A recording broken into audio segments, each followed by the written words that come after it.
Hello, my name is Caitlin McClure. I have been working as a behavior technician for a couple of years now, and I'm currently working based out of a clinic setting. And so when I read the scenario, I felt like I've experienced this quite a bit because they schedule my clients back to back. And so I've had it before where parents show up right on the dot at like 1:30 when my first client session is ending and my next client has just arrived. And typically when this happens, I will give the parent like the very important rundown of, hey, we had a good session, client was regulated. I'll let them know other important things like when the last bathroom break was or when the last diaper change was, things like that.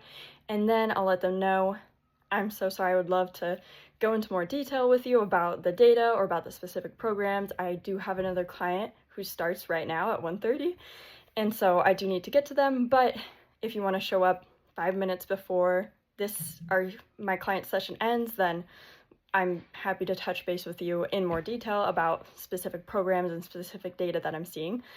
And then that way the parents' needs are met and that client's continuity is met and I can get to my next client.